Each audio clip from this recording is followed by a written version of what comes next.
having some super sick revelations right now.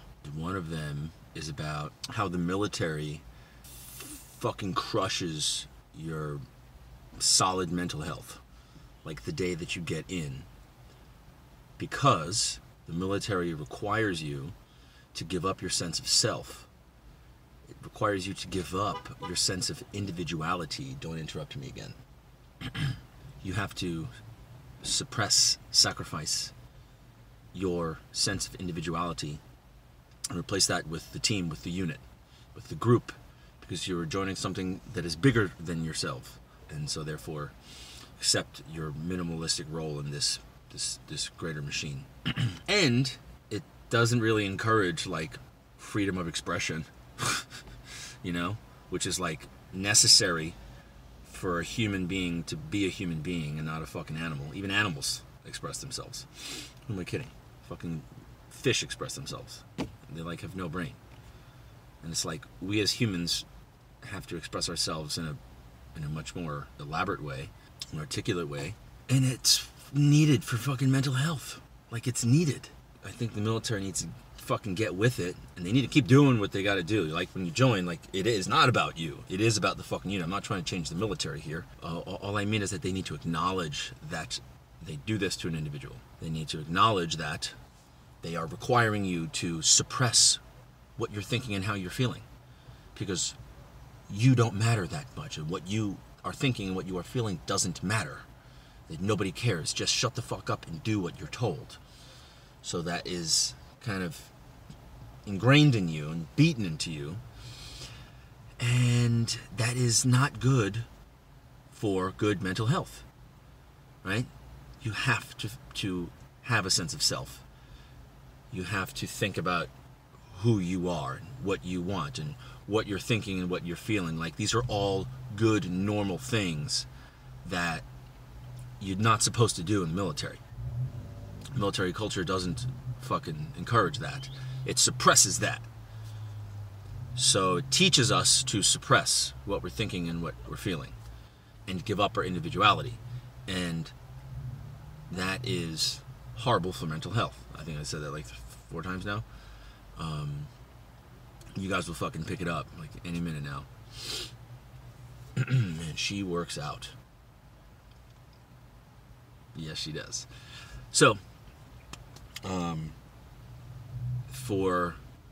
Jesus, I lost it. See, fuck me. This is why I can't leave the house. What am I saying here? So what I think needs to take place, and I've been saying this for a while, just not on here. I say it I actually have real conversations with real people, in real life. Believe that.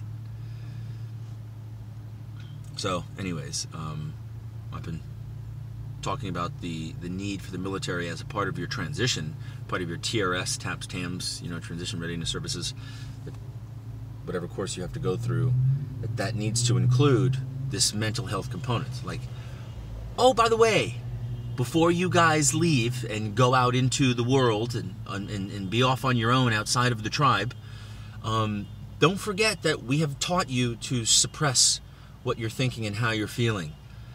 And we haven't encouraged you to articulate what you're thinking and how you're feeling. And that is actually important in that world that you're walking into now. So just be aware of that. Be mindful of what this experience has done to your brain and to your thought patterns and your personality. It is fucking damaging. And for some people, like me, obviously, I don't fit the fucking military culture.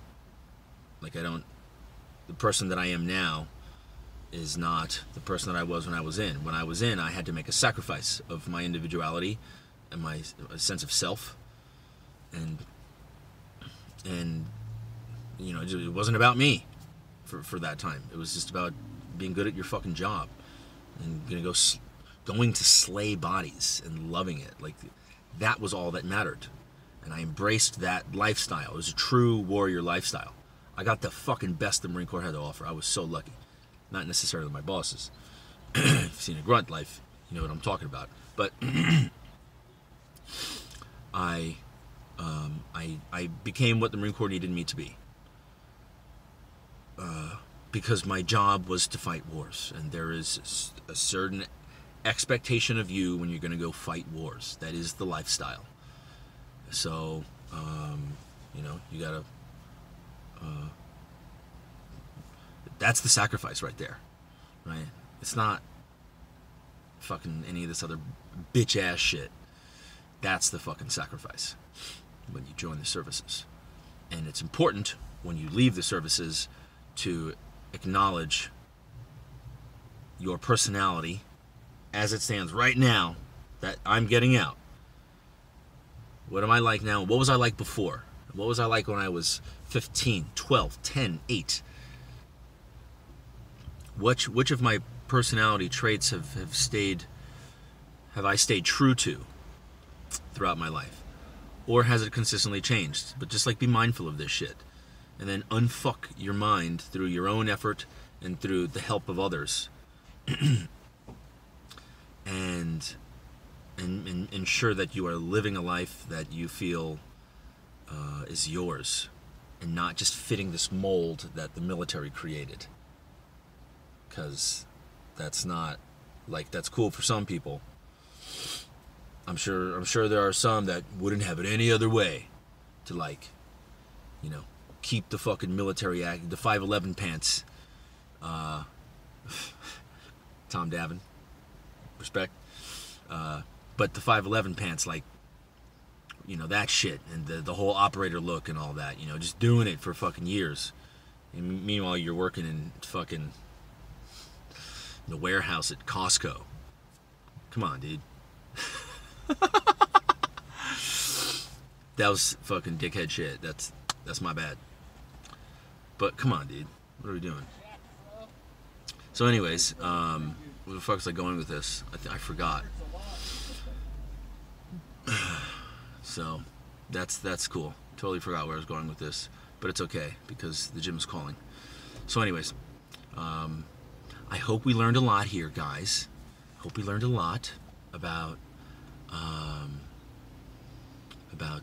being yourself, and what else? But not being a pussy, right? It's always important. Don't be a fucking biker guy if you don't really want to do it deep down. Okay? Do you really want to fucking fit the biker mold? Or is it just because that's what your friends at the time are doing? You know? Like, think about this shit. And God bless America. Because that's what it's all about. It's about living in the greatest country in the fucking world. And knowing why it's the greatest. Alright. I hope you guys remembered what I was talking about earlier. Because I certainly don't. Ta-ta. Don't be a tool. And just be a nice fucking super chill person. Like, just love people. Okay? Don't live with the shit anymore. Just fucking chill out. Okay? If any terrorist is gonna come smoke anybody, it's gonna be me. Right? Me, the fucking peace-loving hippie, fucking going to music festivals, and art galleries, and dance studios. It's gonna be me getting smoked by fucking Al-Qaeda, whoever the fuck, because I make the most savage parodies of those fucking pieces of shit. Like, hands down. Wait till Combat Sports Network comes out. You'll fucking lose your minds. So I'm gonna get smoked first. And I'm not tripping on it. So, like, you guys don't need to trip on fucking Ishmael. Actually, that was fucked up of me. I shouldn't have said that. Of some Al-Qaeda guy fucking smoking you. Alright. I think that was where I was going with this conversation earlier. So, fucking hell yeah. It's been a wild ride.